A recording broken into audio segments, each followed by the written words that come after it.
Hi and welcome. My name is David Bosley. I'm the president and founder of Cast Lighting. Today we're on site in northern New Jersey. We're going to go over a complete low voltage landscape lighting system with you today. This is going to include the design and the installation, hanging the transformer, voltage testing, and everything you need to know about installing a complete low voltage landscape lighting system. First, I'd like to talk about the house and what the objectives are for today. What we have in front of us is what we consider the public space. That's the front yard of any property. Inherent in every public space are really some fundamental design elements. Those elements include safety, security, usability, and beauty. One major design objective is security. Security is usually taken care of on a residence with large floodlights, where they just blast the piece of property with 500 and 600 watts of illumination. What this causes is incredibly bright and incredibly dark areas, which actually gives thieves the opportunity to hide in the darkness. Really well done security lighting is done with low voltage landscape lighting. It allows us to use lower levels of illumination to highlight nooks and crannies on a piece of property where people would otherwise hide. It also enables us to light parts of the landscape out from the main house that again gives us a complete level of security and safety. If you look at the property here, most floodlights would light just one slice of the landscape. We're going to be able to illuminate the front of the house as well as all the plant material surrounding the house to create a tremendous amount of depth. And anyone trying to hide in those areas is going to have a very difficult time, because we'll pick them up with the different landscape fixtures that are placed throughout the property. Another major design consideration is safety. It's important that your customers can make their way up the front entrance without tripping on steps and elevations. So we have to make sure that we place our lighting fixtures at those critical points on the landscape. Steps going up, steps going down, turns, left and right, making sure that people can navigate those areas properly. On this property, we just had 2 steps, and now when you look at the front of the house, we have another 2 steps, and without proper illumination, someone could trip and fall and get hurt. And it's important that we make sure that those areas are well illuminated. Another critical element to low voltage landscape lighting is usability. You have to make sure that what exists on the landscape, you're going to light it up properly. So if we happen to have a front porch where the client is sitting and enjoying a cocktail in the evening, we want to make sure that they can make their way out without tripping and falling. And there's also levels of illumination so they can perform certain tasks, walking around, sitting, placing things on tables. And as you work your way throughout the landscape, if you happen to have a gazebo, a sitting area, a little secret garden, all those different elements that are in the landscape have got to be tied together in one cohesive lighting design so that the customer can spend time in the landscape and enjoy the landscape. We call that usability.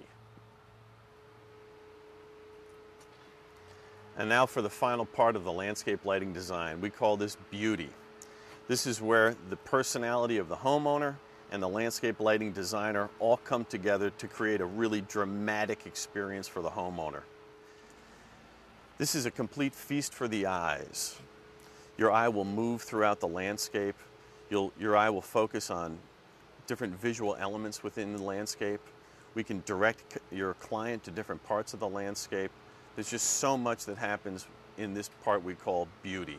And that's where everything really gets tied together, and you create just a very dynamic environment for your homeowner. You'll notice we have the fixtures triangulated spacing going from the left side to the right side to the left side to the right side down the walkway. It's important because having fixtures placed along just one side looks very unnatural. That's where you get that runway effect. This has your eye naturally bounces left and right. It's very soothing, it's very comforting, and it looks great going down a pathway.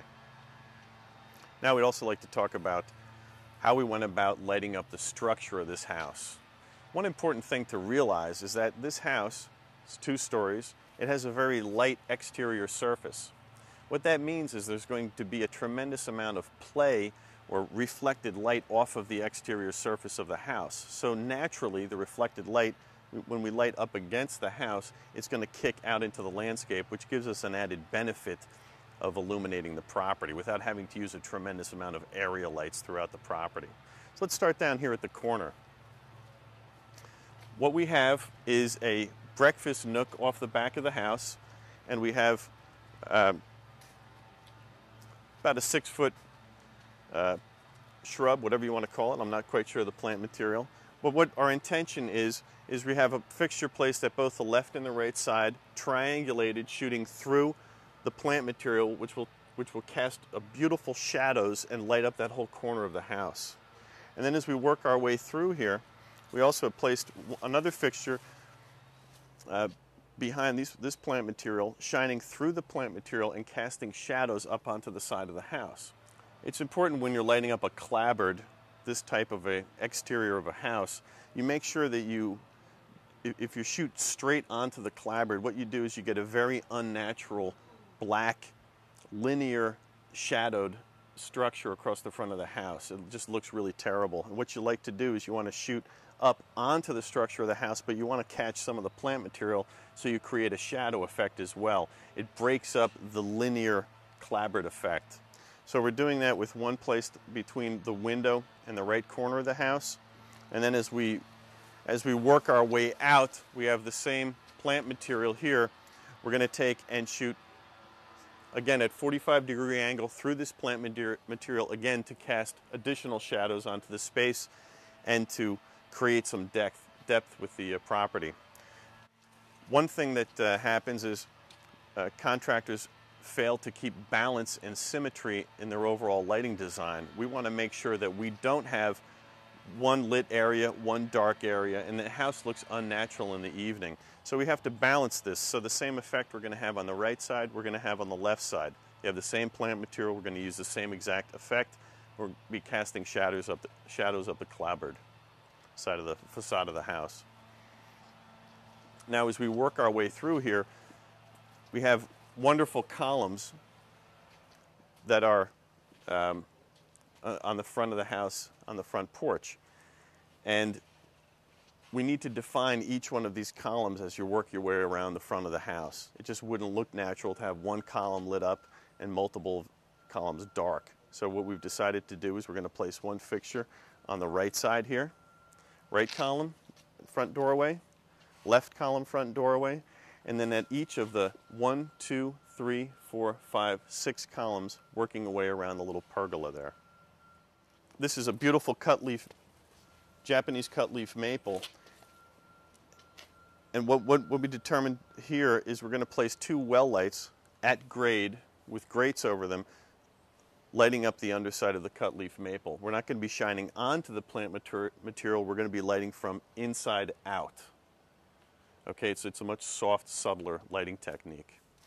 As we work our way down the front of the house as well, again, all the columns are going to be lit up, and then we have a very similar type of a structure as the right side of the house. We're going to duplicate that lighting technique on the left side of the house to keep everything cohesive in the same lighting scene. So we're going to be lighting up the right side of the windows here onto the clapboard, again shooting through the plant materials to get the shadow texture. We're going to do the same on the left side of the house to get the shadow textures. And then this large cypress here, we're going to light that from the left and the right side, cross-lighting it, okay, to create additional shadow and texture on the front of the house.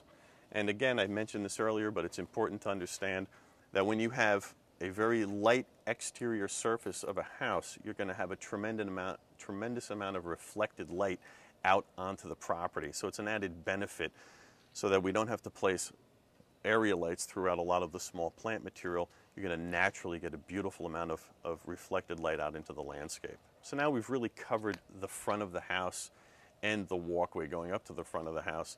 Now we can talk about the landscape itself, okay?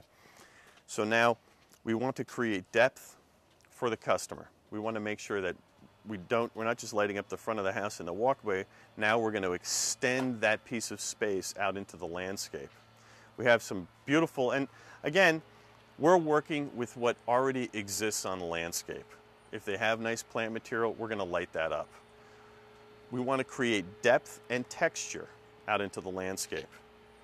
So if you notice, we have some beautiful plum trees throughout the landscape. We have white birch, more plum trees, and some conifers, it look like. Anyway, we want to create some definition of the property line, so we're going to be uplighting 1, 2, 3, 4 of these plants, and as well as one here right at the entrance, and the smaller one we have here in the front. So now we're going to work our way out into the landscape a little bit more. We have a tremendous planting bed area, and we're going to, again, do the same type of lighting technique. We want to define the border of the property and the texture of the plant material and create depth for the homeowner. Again, we want them to be able to sit from the viewing area here on the front porch, be able to look out into the landscape. And one important element here is we don't want to create something called a black hole. We want to make sure that we have a nice even illumination so that your client's eye can move seamlessly throughout the landscape. So we're not going to light up one area and forget a large area. We're going to light everything up so that you have nice cohesive flowing scene of light all the way across the landscape. It's very natural. Your eye can move throughout the landscape without fatiguing. It's something that oftentimes is missed in a landscape lighting design. So on this particular job, we have the, looks like a plum tree, the hemlock hedgerow, 1, 2, 3, 4, 5, 6 out to the cherry tree. And it looks like we have some cypress trees in the back as well. So the client, when they're standing here, their eye is going to be able to move seamlessly throughout the entire landscape area, and just creates one nice magical scene for them.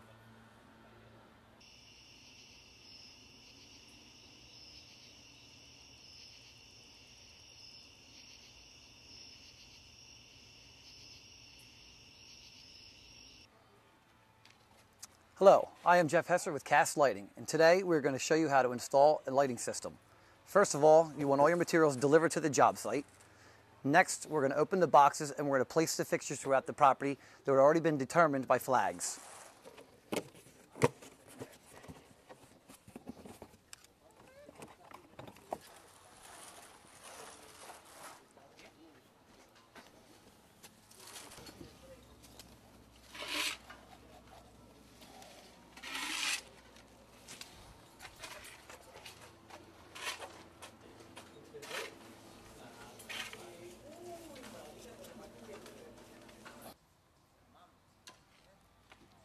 Next, we're going to assemble a path light. This one particular light is a Savannah light. We'll pull the fixture from the box and attach our 16-inch bronze stake by twisting it on through the threads at the bottom. Next, our lamps are packaged separately. You open the packaging and install the lamp inside the fixture.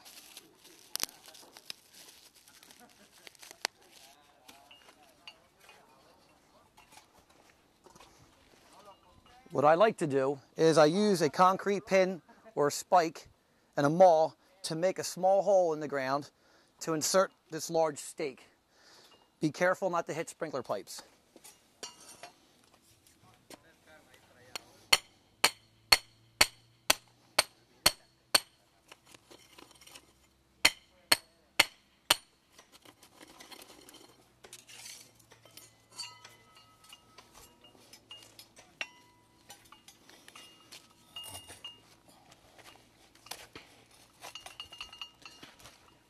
That's a good start, and we'll come back later and we'll get this set in perfectly.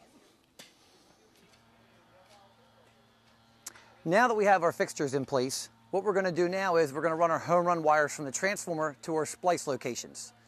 Before you do this, you want to call and get a mark out on the property and make sure there's no utilities or anything that you could possibly cut in the lawn. Obviously, you're going to have sprinkler issues. You might want to carry some materials on your vehicle to repair the sprinkler system.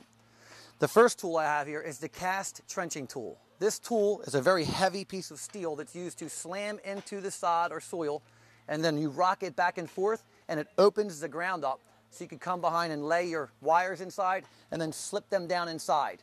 When you're finished doing that, and maybe 1 or 2 wires are achieved through that trench, you come back with a tamper and you tamp down either side, and it closes that trench back up again. We're looking for a minimum of a 6-inch depth when we're trying to put the wire in the ground.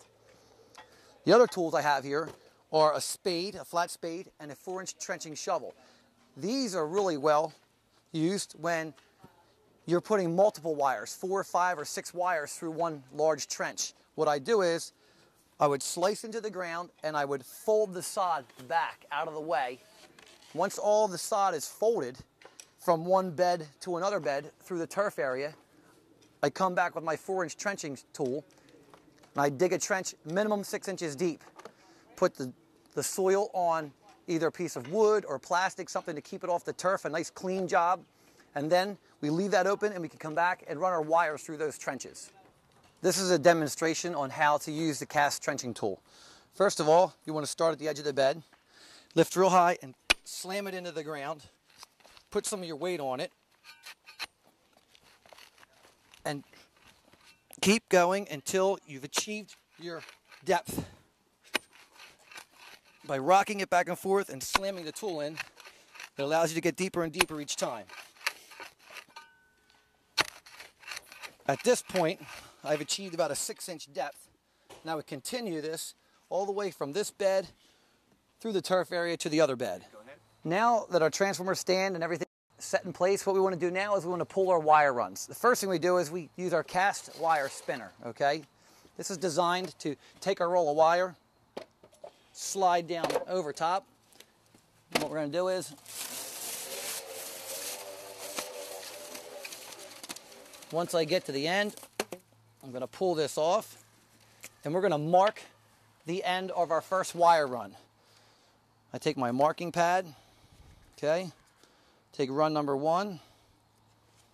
We're going to mark it about 6 inches from the top, wrap it around. So when this gets out to the spider splice location, we know that this is run number 1. We will document this on a piece of paper or the back of the transformer lid as we're going along so we can keep track of where these wires are going to dead end. So now that this is finished, I'm going to start pulling my first run off. First, I'd like to also explain that we have foot markers on our spools of wire. So as you're counting backward, this is a 500-foot spool of 10-2. As we count backward, it'll allow you to first know how much wire is still left on your wire roll. And you can also document out how much each wire run has taken or consumed from the transformer, so we can actually do calculations to find out what voltage tap we need to hook into in a transformer by knowing how much 10-gauge wire is in the ground and what wattage of lamps is at the other end and the distance of that wire run.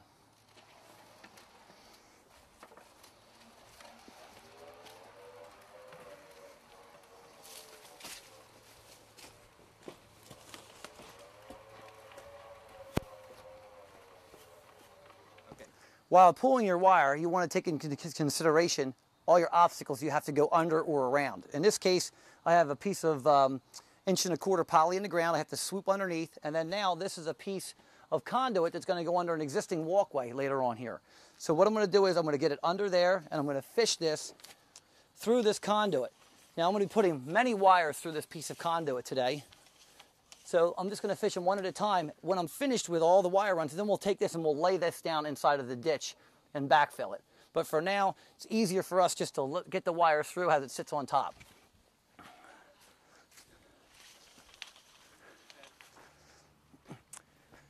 Now that we've got the wire to its location, we need to work our way backward to the transformer to make sure we don't have a lot of excess wire laying around and wasted wire. So what I do is I go along and I follow the wire path where it's going to run, and I make sure it's laid in its trench properly. Following it all the way along, making sure everything's laid in place for burial in the future. Always, when you need more wire, you want to pull the wire from the spool direction, not from where the splice is. If you do that, you're going to cut yourself short from the splice. You need to pull from the direction where the spool is.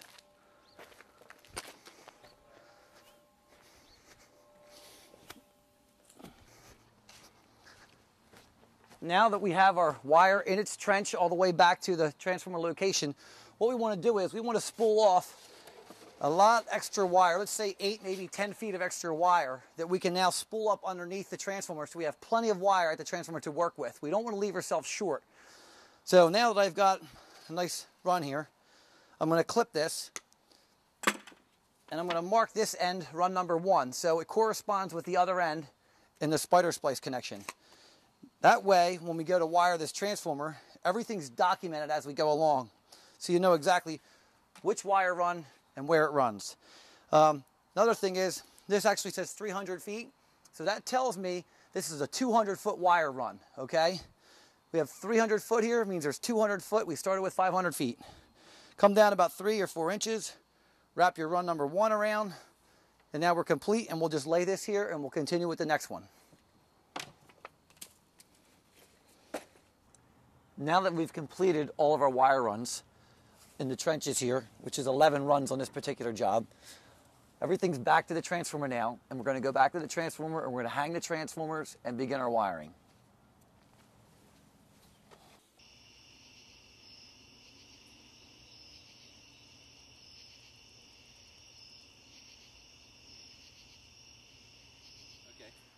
Now that we've gone around the whole project and we've brought all of our lead wires together into our spider splice locations, the next thing we do is we pull our home run wires from the transformer.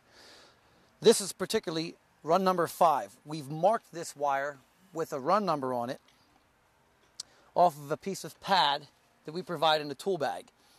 You will wire every run number with a corresponding number from the transformer to the splice connection. Next, what we'll do is we'll take all the wires. This particular run has 3 fixtures on it. There'll be 3 bullet lights at 20 watts apiece. What I do is we cut the middle of the 10-2 wire and we pull it open, splice it all the way open, and then make sure that the run number stays on. Next, I will take my stripping tool, very fast and easy, and I will use, in this case, we're using a 10 gauge wire, but I like to use the 8 gauge hole to make sure that the cutting part never gets down to the strands. It's very important you do not cut the strands of wire. You want to inspect all of the wires after you strip everything to make sure no strands have been cut during this process. Now that our 10 gauge wire has been stripped properly, you want to do about 1.25 inches to 1.5 inches. Give yourself plenty of wire to work with. I'm going to take one side of each wire and join them together. We're not dealing with polarity here, so it doesn't make a difference which wire you put together. Just as long as you get one wire from each lead wire. Now, once I've got them into a circular pattern, I match the rubber jackets up. Don't worry about the excess hanging over. We'll trim that off later. I get it nice and tight. I've inspected to make sure none of the wire strands have been cut on any of the lead wires or the home run wire. Then I slowly twist in a clockwise motion, get everything nice and tight, go back and double check that my wires are matching up. Then at this point I take my electrical tape, and this will hold it in place until I get a chance to solder this connection. Okay, usually 2 or 3 good wraps down the wire will hold the wire in place. Again, checking to make sure everything's in place. I'm going to trim the end off. And this is ready for solder. Now I finished my first side. Now I'm going to continue on the second side, making sure that all the jackets are even. Again, no strands have been cut. I'm going to wrap my electrical tape around to hold everything in place.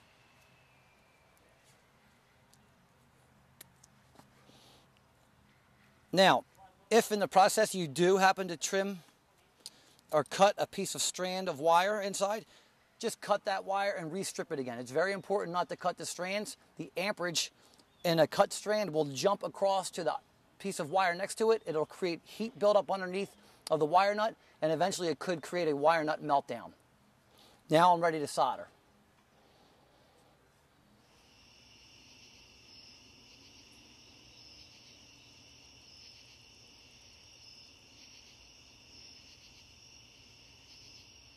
This is the Cast Spider Splice soldering kit.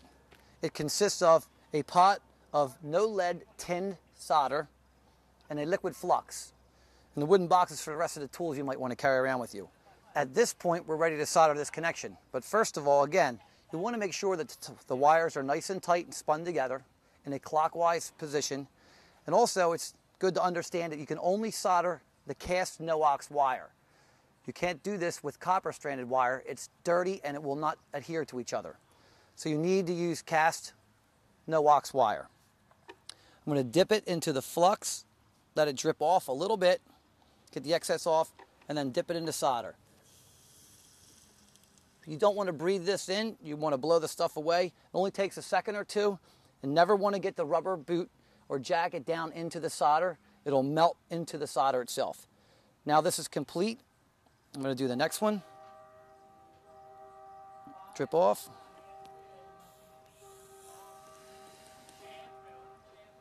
Now, if the solder becomes cold on you, you'll notice it'll glob up around the actual wire. What you would like to do is go back, plug the solder pot in, and then once it's heated up, come back and try it again.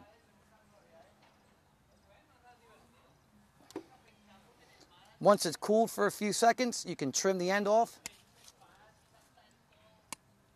And you can see that all those hundreds of strands have now melted together in this one solid piece of wire. You can't even tug this apart. This connection is stronger than the strands itself. This is a lifetime connection. Next thing we'll do is, this is our testing point for voltage, and then we'll put our wire nuts on and bury this. What I didn't show you previously, but I'm going to show you now, is some common practices. We'd like to do what's called a little test lead off of our spider splice. And what that is optional to you if you like, is just get a little piece of our 16-2 wire that comes with our fixtures and cut about a 6-inch piece. You're going to strip that. You're also going to twist that into place with the other grouping of wires in your spider splice and solder that in position. What that'll allow you to do is throw your wire nut on and seal up this connection and still have a small test lead sticking out, so you could come back at a later time and put your voltmeter on here, okay, and test the voltage at these little optional test leads. Now, it's not required, and again, we don't recommend it. We really recommend testing it with our little split tester that we actually put in the fixture and test the voltage right at the fixture. So you can either test the voltage at the spider splice, or you can test it at the fixture with this optional testing tool.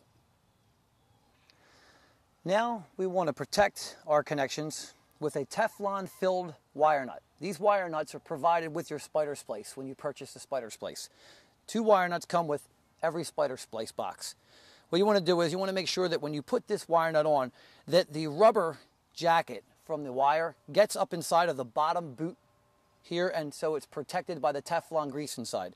Always want to make sure you use a Teflon wire nut, because a grease or gel filled will eventually melt out and get all over the wire connection. Put that on, twist until we get a nice tight connection. You'll actually see the wires begin to spin a little bit. Give it a tug. There's no strands exposed to moisture. And this is finished. We have to put another one on, and when we're done, we slide this up through our splice connection, giving about a 6-inch hangout. And then eventually we'll turn this back over again, put the lid on, and this gets buried up to the bottom of the lid. And now it's buried in the ground. You can always come back and find this splice location if you need to add more fixtures on or make changes to the system or troubleshoot.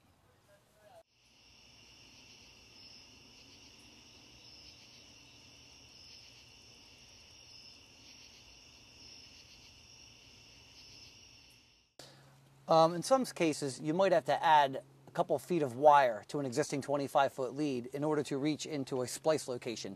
In this instance, I have a bullet light that has a 25-foot lead on it, but I need about an extra 10 foot to reach into a splice location, so it's not one fixture sitting off on its own. So what I'm going to do is I'm going to take a piece of 16-2 wire, okay, that I keep extras on my truck. This piece is about 10 foot long, all right? So what I'm going to do is when I join this, it's going to make that fixture a 35-foot lead, which some of our larger fixtures come with a 35-foot lead. So this doesn't make much of a difference when you're talking about the voltage drop through the lead wire. First, what I do is I splice my ends, or I trim my ends up so I have a nice about 1/4 inch connection. Then I take a piece of heat shrink tubing and I slide the heat shrink tubing on one side of the wire connection, because later I'm going to slide this back and we're going to heat that on there. Next, I'm going to take a butt connector and I'm going to slide the butt connector down and over, okay? Let me trim a little off here. Okay, this is my butt connector. Make sure you use the right size butt connector for the right size wire. Now I'm going to take my non-insulated crimper and I'm going to crimp that connection, and now I have my butt connector on one side. And I'm going to repeat that for my other wire. Again, this is a non-insulated butt connector, so I'm using the non-insulated crimper. Now that I have this one side butt connector and I have my heat shrink on there, I'm going to join the other end by simply sliding it. Make sure all the wires again are inside the butt connector. Again, crimping down tightly. Nice tug. That's a nice clean connection now. This one's going to need a little trimming.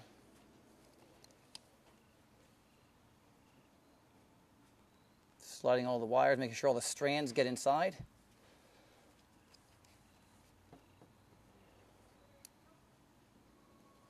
Now, make a nice tug, make sure those wires don't pull out. I slide my heat shrink tubing over the butt connectors, protecting them from the elements. And then I'm just going to simply, you can take either a heat gun or a lighter. In this case, I'm going to use a little lighter. And I'm going to heat up the heat shrinking until it seals itself completely around the wire.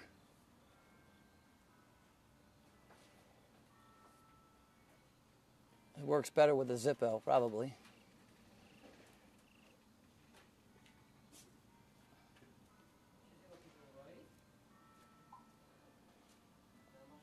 And now, this is almost finished.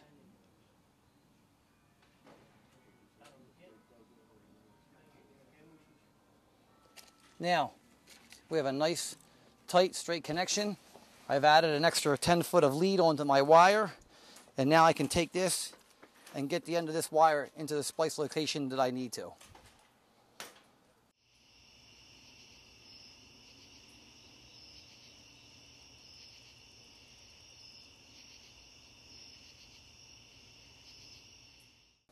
Now it's time to lamp our system.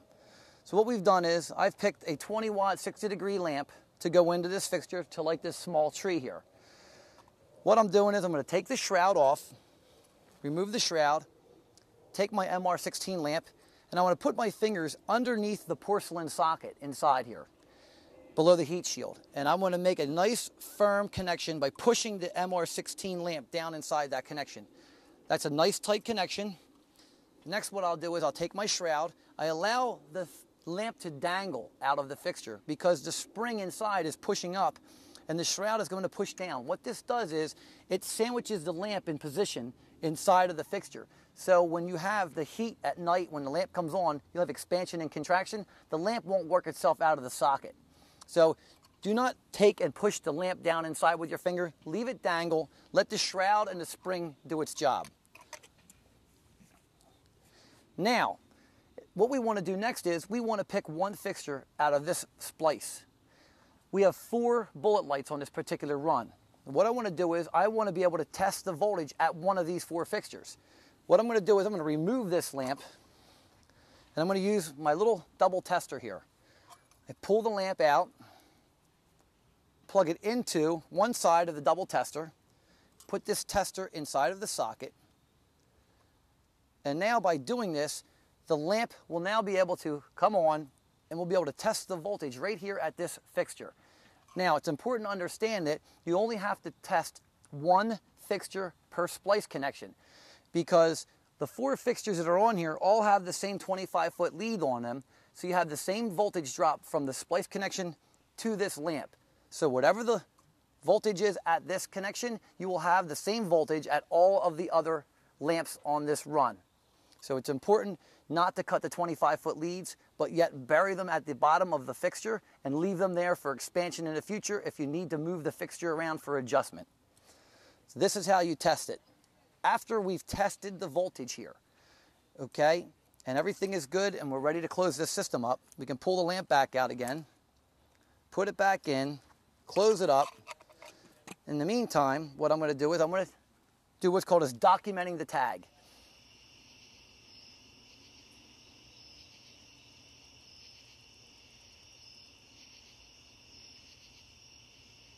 Will ensure that you keep the integrity of the system for years to come. So once you put this lamp in, whatever it is, and this is a 20 watt 60 degree, what I want to do is I want to take my punch and I want to punch the copper tag, 20 watt, 60 degree beam spread. It's an MR16 lamp. And then you also would stamp the wire run that's running these fixtures, and also the transformer it's hooked to. There could be multiple transformers on the job. This documentation allows you to troubleshoot the system very fast and efficient. Also, when you have to come back and maintenance the system, it allows the person who's doing the maintenance to take this lamp out and replace it with the exact same lamp it was designed for. 20 watt, 60 degrees. If you change that, it changes the integrity of the circuit on that particular wire run, and you might have to go back and make changes in the transformer. But it's very important to document everything on every fixture.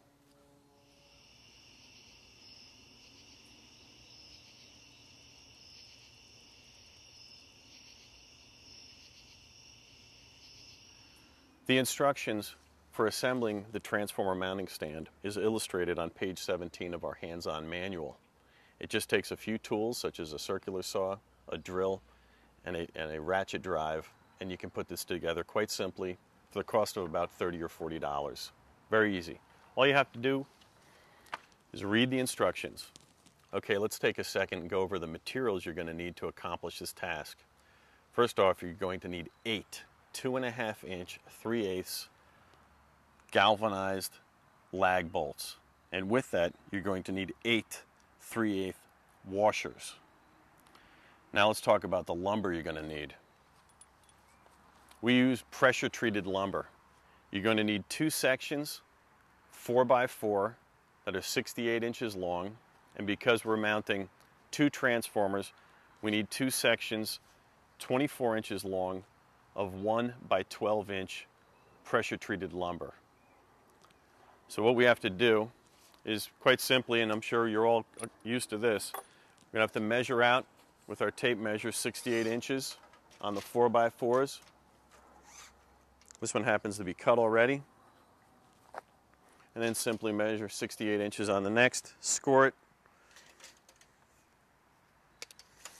And then with our T-square, mark the line. We're going to do the same thing with our 2x12 lumber. At 24 inches, we're going to score a line, and we're going to cut that with a circular saw.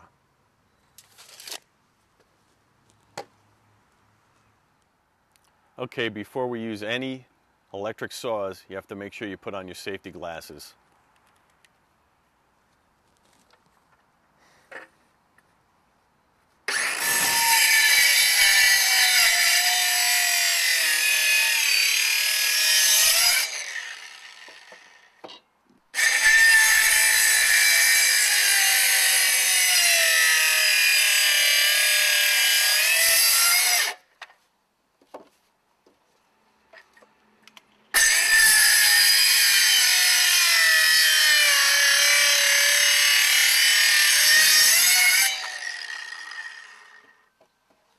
And last but not least,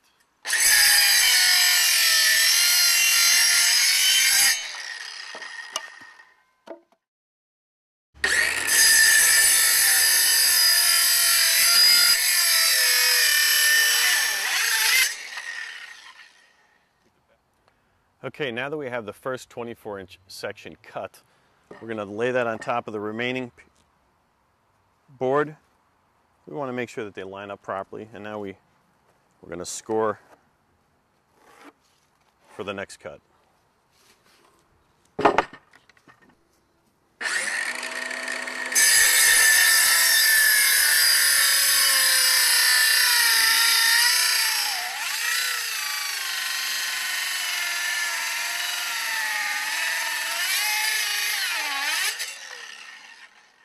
Okay.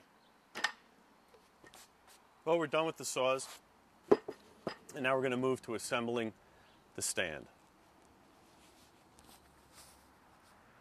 Okay, the first step in assembling your transformer mounting stand is we place our two 68-inch 4x4 upright posts.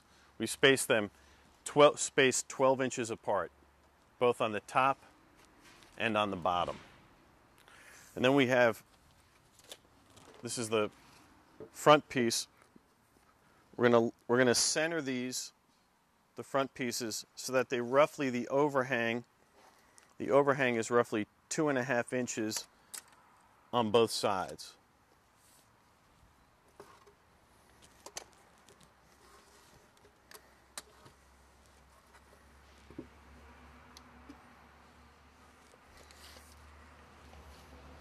Then what we're going to do is we're going to drill 1, 2, 3, 4, 5, 6, 7, 8 holes.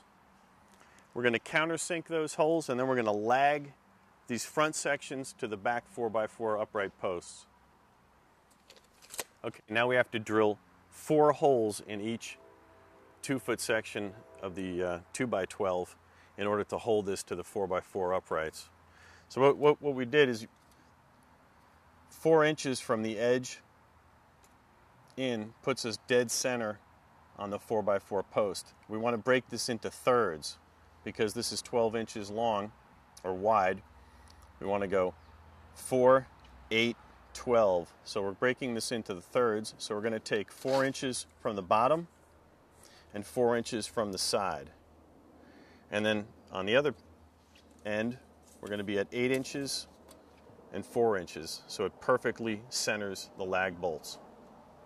We're going to do that on 4 spots.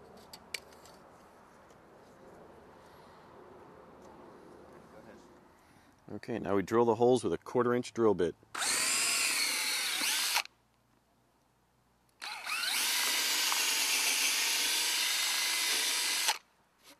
What I like to do is actually put my first lag bolt in so that nothing moves when I do my drilling. So we drill our first pilot hole, 1/4 inch, and then we get a flare countersink bit. Now what we need is this is a 1-inch countersink bit. I think they call it a flare bit.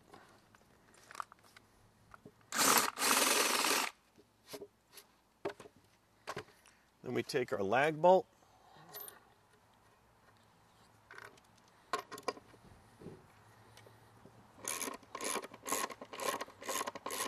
We tie it all together.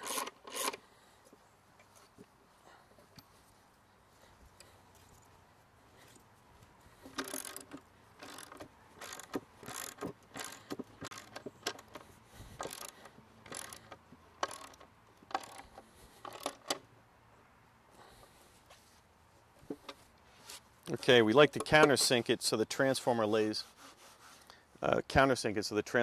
flush against the wood. Okay, so now we're off and running.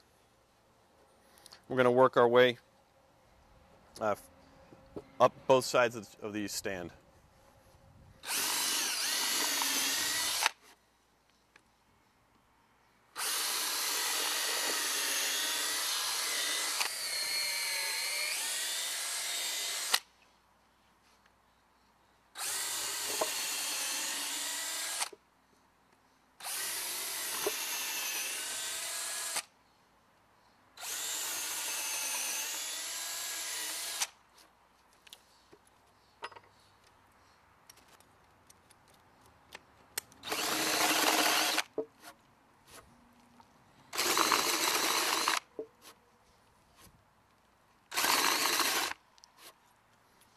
Now we just have to lag bolt it. It's just going to take a little bit of elbow grease in a few minutes, and this stand will be done.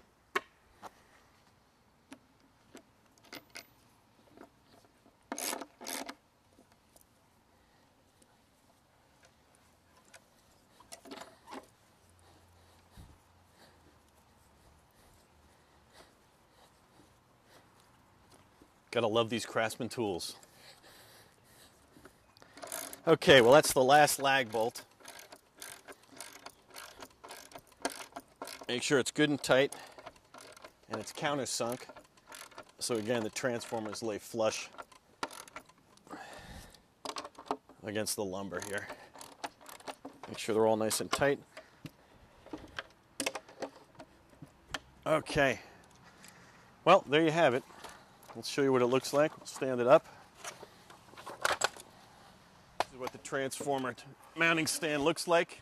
It's pretty heavy, but we're going to be mounting this about 2 feet in the ground, and the transformers are going to sit right up against that, off the house. Makes for a real professional installation, something you'll be proud of, something your customer is going to see. It's a reflection of you and your company and the quality work that you do.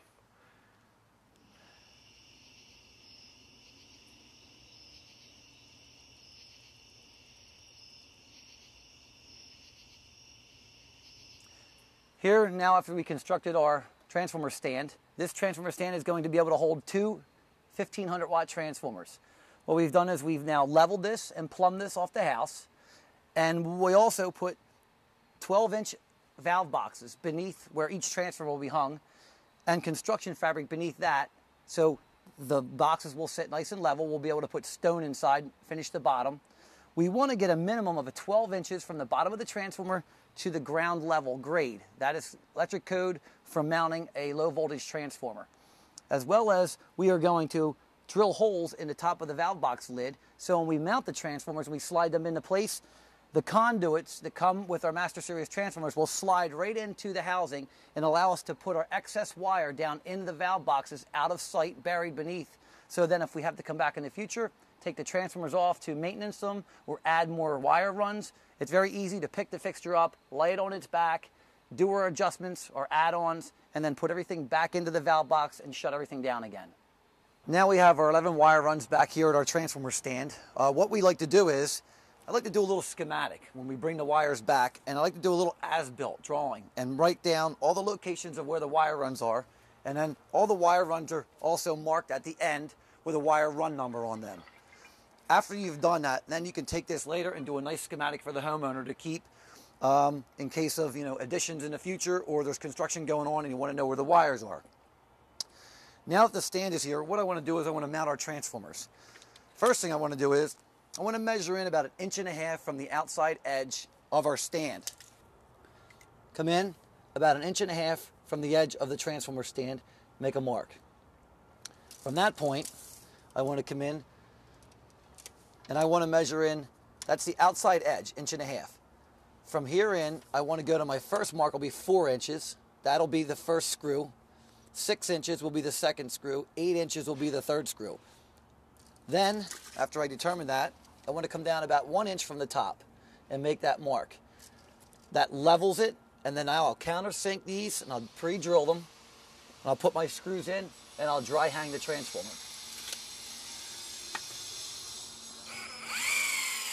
We're just hanging them, we're just putting them in there slightly. We'll come back and tighten these down later. This is just to hang the transformer in place.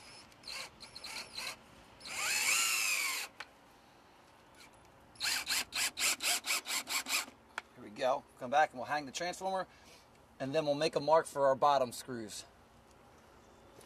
Now we're ready to mount our transformer to put the bottom screw in. Make sure when you lift these, they're very heavy on the top. Use your legs, watch your back.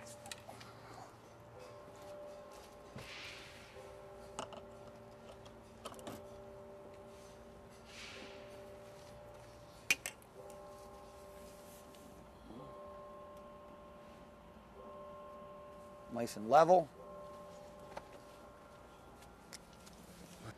Now I want to get underneath here and I want to make a mark where the bottom screw is going to go in to hold this against the bottom of the transformer stand.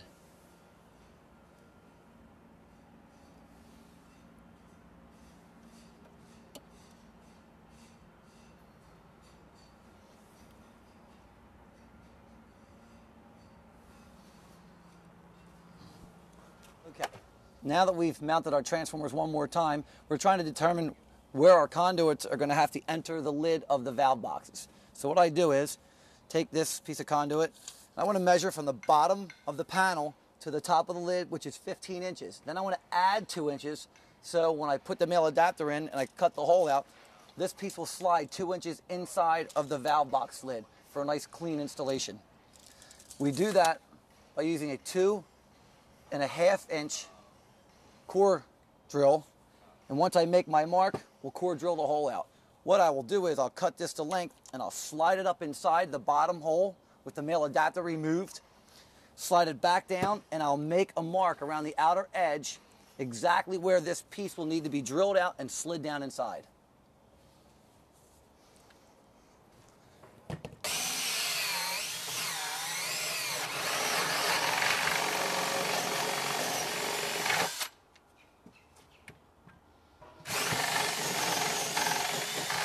Now I've drilled out my hole, and I have my conduit, my male adapter. I'm going to slide the conduit up, let it drop down inside, attach the male adapter,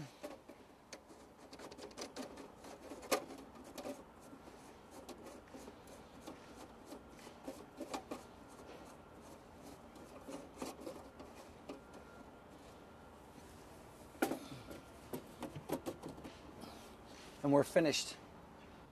Now we've completed the mounting of our transformers and the conduits inside of the valve boxes. What I'm going to do now is I'm going to separate this job. This particular homeowner wants the outer lying edges of the property on one transformer and the lighting across the front of the house on a separate transformer. So, since I documented everything earlier, I know that these wire runs in my hand are the outer lying edges of the property. I'm going to bring them up through the valve box now.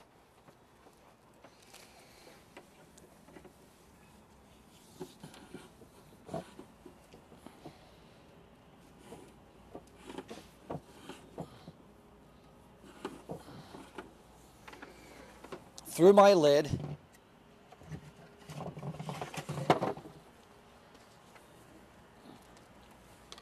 up through our conduit, and I'm going to pull all of these through, and then I'm going to trim them off, all the excess that's hanging over, and I'm going to relabel everything. Now that I've cut all the excess wire off and I've relabeled the ends of each one of the wires, what I like to do is I like to strip everything now, get ready to put it into the transformer. I've stripped everything but one. You only need to strip off about 1/2 inch. That's all the deeper the holes are on the terminal blocks in the transformer. So now we got everything trimmed off about 1/2 inch. At this point, I want to split the wires and take one wire from each side, okay? And this is going to determine which wire is going to be my common wire. So this group of wires will go into the commons inside the transformer. Now we can spread these out across the commons. This is our 900 watt Master Series transformer. In this particular transformer, we give you 4 commons. Most other manufacturers will only give you 3 commons for a 900 watt transformer. 300, 600, 900, 1200. We give you 1200 watts worth of commons on our 900 watt transformer. That's a patent that Cast has on the Master Series transformers for each one of their transformers, 900, 1200, and 1500 watt. You have common 1, 2, 3, and 4. Now, each one of these is capable of a 300 watt load maximum. If you overload one of the commons, the secondary breaker will trip, letting you know that you need to either lower the wattage on that run or move that common or one of those wires into another common and spread out the load. So at this point, I'm just going to take my first 2 wires, runs number 7 and 8, and I'm going to put them together, and I'm going to put them up inside of common number 1. Now, again, we want to make sure that no strands are cut. This is very important. No strands should be cut. Terminals wide open, and slowly slide the wires up inside. You do not want any of the wires to get frayed away, because what will happen is you will have an arcing inside of this terminal block. And arcing creates a lot of heat, and eventually you could melt down a terminal block in a transformer. So you want to make sure all the wires are up inside, as well as the rubber jackets don't get inside. We don't want the inside connection tightening down on the rubber jacket. We just want it on the metal strands. Now we nice tight, we give a nice tug, make sure those wires don't pull out, and then we continue this on for the rest of our home run wires. Now that all my commons are in their locations, what I'm going to do is I'm going to take all of the other side of each wire, which are 5 remaining wires. I'm going to get them close together, okay? Not twist them together, but I'm getting them close, and I'm going to slide them up into the 12 volt tap. The reason we're putting it in the 12 volt tap, because this is where we're going to start with our testing. We start at 12 volts, and then we go out into the field and we test the spider splices in the field, and whatever the voltage differences are between here and the transformer, that would be our voltage drop. Then we'll come back to the transformer and we'll adjust all of the wires into their corresponding voltage taps that they need to move to to get their proper voltage out in the field. Our terminator blocks on our transformers are designed to hold a maximum of 6 10-gauge wires inside.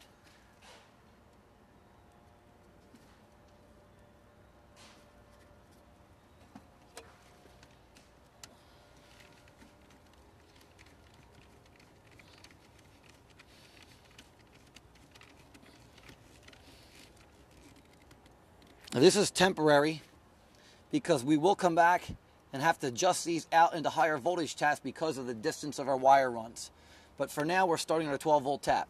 To make this a little easier in installation, you can go to our website and use our cast system calculator. And what that'll do is, if you know the distance of your wire runs, the gauge wire that you're going to be using, and the wattage of the lamps on that run, you plug that information into our website and it'll give you the voltage drop and the tap number you need to hook into previously before you even come in here and do this. So you can have all of that done before you come out to the transformer. But if you don't have that availability, you can just do it this way, and this is where we start.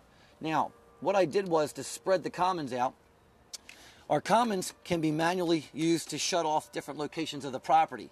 So I have runs number 7 and 8 on common number 1, run 11 on common number 2, run 9 on common 3, and run 6 on common 4.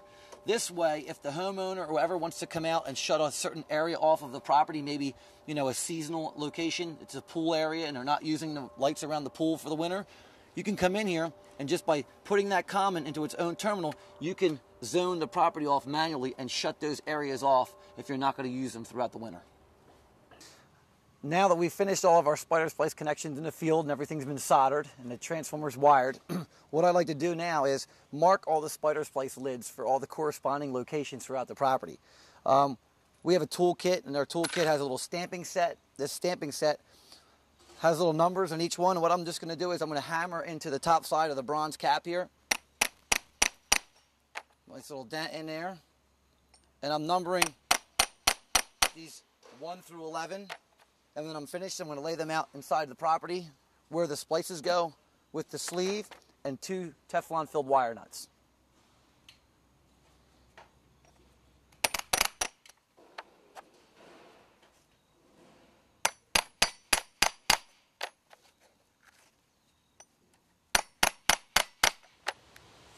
Now we're at the point here when we're ready to test the voltages in the field at our fixtures. So what we've done is we have all of our commons wired in. We have all of our hot wires wired into the 12-volt tap. That's where our starting position will be.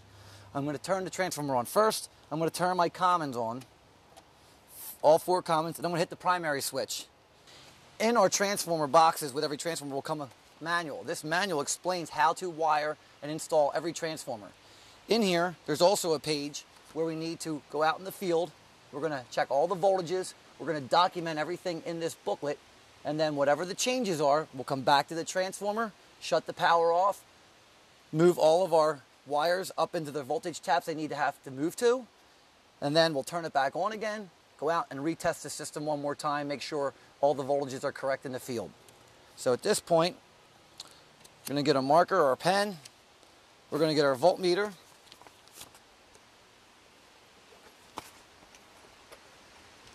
And we're going to go out and do some testing. Now that our system's up and running, you want to go around and check and make sure every lamp in the field is up and working. It's very important to have all the fixtures up and running to get an accurate voltage reading at the transformer to put a draw, or what's called a saturation of the core. Now that I went around and checked all the lamps, everything's running, I put a tester, okay? This is our little MR16 double-headed tester that we make for our MR16 sockets. What this does is allows you to keep the lamp on and check the voltage here. That way you know you have an accurate draw down in the voltage here and you get an accurate reading. I take my voltmeter, set it on voltage, turn it on. Here's my voltage tester. I simply take it and plug this in to the other side of the tester. Hold it in there for a few seconds.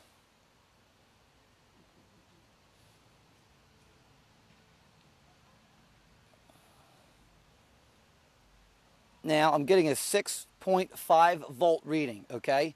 The ideal range for the voltage at the fixture is 10.8 to 11.3 volts. That is a perfect voltage delivery to the lamp. You'll get thousands of hours of operation out of these lamps if you get it to that voltage. Now I wrote down 6.5 volts. That's what I have here at this fixture. I know that all these other fixtures on this same spider splice are 6.5 volts. I only need to test one fixture per spider splice. Now I'm going to go around to all my other splices or my fixtures. I'm going to do the testing, write everything down, and I'm going to go back to the transformer and make my changes.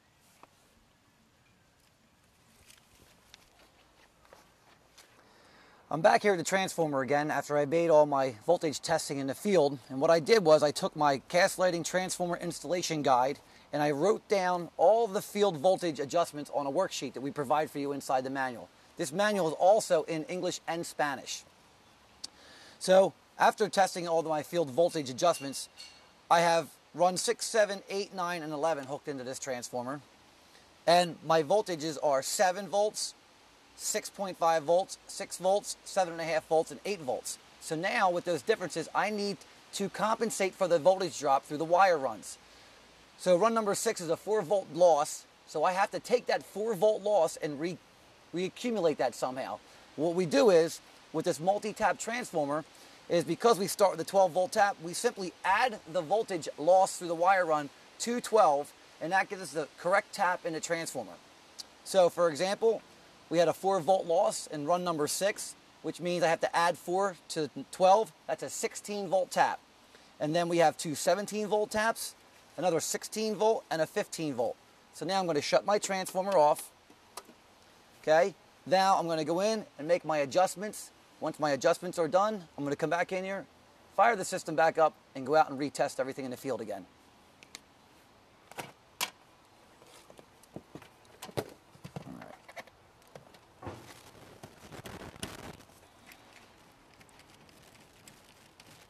Okay, 16.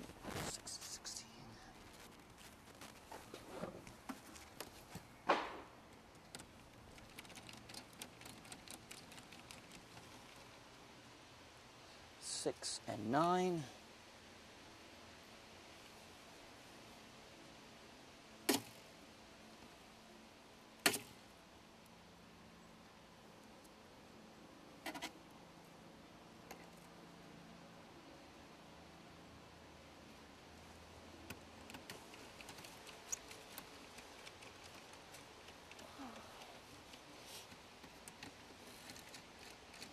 Now we've made all of our adjustments back at the transformer. I turn the transformer back on, we come out into the field, and we're going to retest everything again. We have 11.1 volts here. That's perfect. This lamp will burn for thousands of hours. Now we're going to move on to the rest of the splices, and if there are any changes to be made, we'll go back and make our changes. Right now, this one's perfect.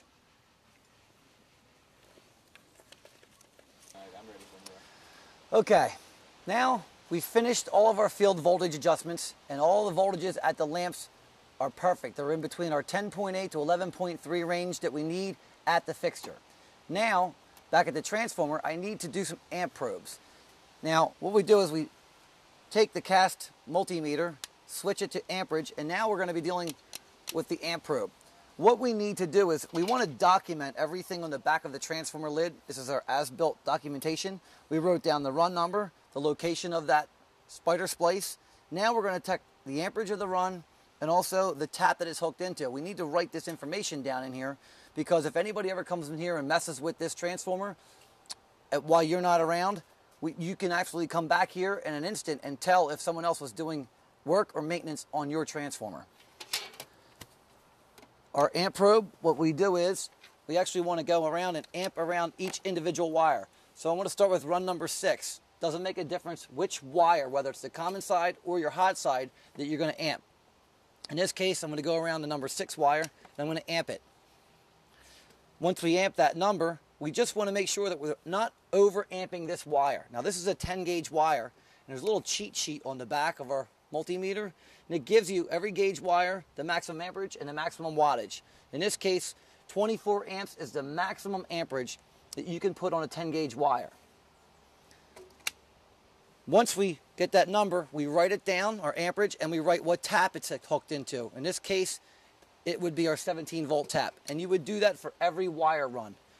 Another thing is with your commons, each common is rated for 25 amps or 300 watts. This particular common number 1, we have 2 wires coming in. So I just want to make sure how much room we still have left. We are actually up to a complete 25 amps on run number 1. So you can never put more lamps or any more wire runs into common number 1. That is maxed out. Any more than that, you'll trip the common. Once we've amped all of our primary runs and we've written down the amperage and the tap they're hooked into, we don't want to do the primary amperage. This loop here is our primary amp loop. We loop around this. This amperage reading gives us what the amperage draw is from the line voltage from the home. This particular one is pulling 7 amps, 7.1 amps. You would write that in the bottom corner, 7.1 amps, and the total volts coming out of the outlet that you're plugged into. Transformers are designed to work between 108 and 132 volts. The best voltage is 120 volts at an outlet. So make sure when you're having an outlet installed, you want a 20 amp dedicated GFI outlet putting out 120 volt output for the transformers that you're going to be using. Next, what we're going to do is we're going to have to put our timer and photocell in. And this is done very easily. This is a digital timer. This has already been programmed. The digital timer, this unplugs from the center. You plug into the side and you plug this into, into the center outlet. That will now run it depending on what program you have it set for. Your photocell simply comes off, slides through the side outlet. There's 2 knockouts. We're going to use the left side because this transformer is going to mount on this side of the... We put it through, thread our nut back on again. Once this is threaded in place, we simply pull out this bypass loop right here. I slide the bypass loop over the photocell cord so you don't lose it, doesn't fall out on the ground. And then we plug our photocell into, and now we have our timer and photocell operation on this transformer. That's the best way to control a transformer because the transformer will turn itself on at its programmed destination time, 4, 5, or 6 o'clock, and the photocell will then notice if there is or is not light. It'll override the timer and turn the transformer on or off accordingly. And then later that evening, the digital timer will then turn the transformer off at its designated time. Okay, now that we've buttoned up our transformer, made sure the lid's on tightly, the timers have been set, the commons and the primary switches are on, you want to make sure before you put this back up that everything is ready to come on for that evening. Double check yourself. Photocell's off to the side. I pull the conduit off and slid it back down into the box. I'm now going to pick up the transformer and I'm going to get the bottom of the transformer to sit onto its bottom screw. That'll help me guide it into the top. Again, be careful.